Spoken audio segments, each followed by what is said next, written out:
ዲሴምበር 30 የዕለቱ መልእክት ርዕስ የእግዚአብሔር ጥበቃ። እግዚአብሔር ከኛ ጋር ባይሆን እስራኤል እንዲህ ይበል።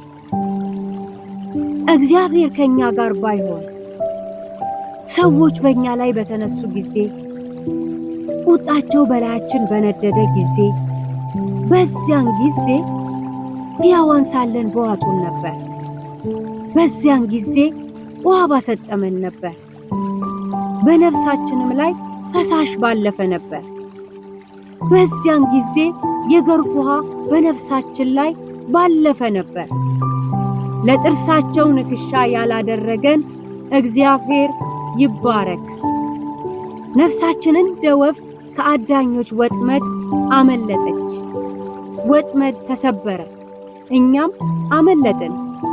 ረድኤታችን ሰማይንና ምድርን በሰራ በእግዚአብሔር ስም ነው። መዝሙረ ዳዊት ምዕራፍ 124 ከቁጥር 1 እስከ 8።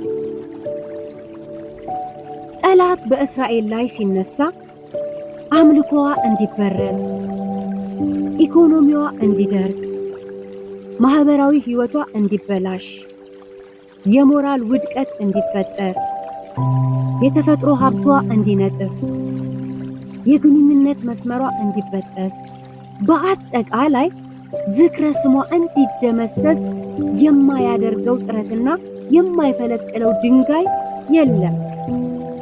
ሆኖም በዚያ አጣብቂኝ ሁኔታ ውስጥ በምታልፍበት ወቅት ብቸኛ ረዳቷ የሆነው የእስራኤል አምላክ ጣልቃ ሲገባ ከበባዎች ይበተናሉ። የጠላቷ ምኞት ከንቱ ይሆናል። መጥፋቷ ሲጠበቅ መለምለሟ ይታያል። በአጠቃላይ እግዚአብሔር ጥበቃውንና አቅርቦቱን ለሕዝቡ በመስጠት ታዳጊነቱን ያስመሰክራል።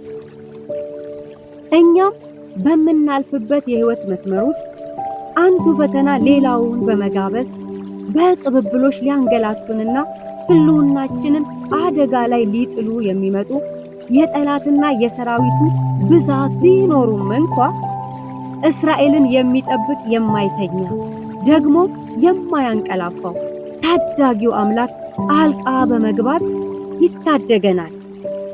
ከዚያ በኋላ ወጥመድ ተሰበረ፣ እኛም አመለጥን በማለት መዘመራችንን እንቀጥላለን።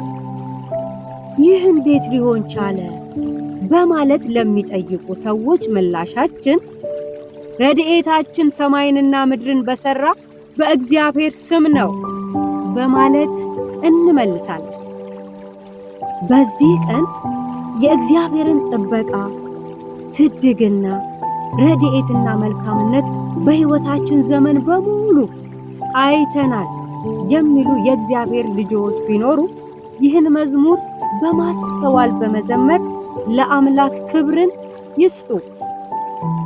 እርሱ ባይረዳን ኖሮ ሕይወታችን፣ ትዳራችን፣ ቤተሰባችን፣ ስራችን፣ አገልግሎታችን፣ ራእያችንና ትምህርታችን ሁሉ ውሃ ባሰጠመው ነበር። ነገር ግን ታሪክ ተገልብጧል። ለቅሶ ሲጠበቅ ሳቅ ሆኗል። ውርደት ሲጠበቅ ከጌታ የተነሳ ክብር ሆኖልናል። ስለዚህ ለዚህ ታላቅ አምላክ ከልብ በሆነ በእውነተኛ አክብሮት ላቅ ያለ ምስጋና ልናቀርብለት ይገባል። በዛልን የእግዚአብሔር ጥበቃ።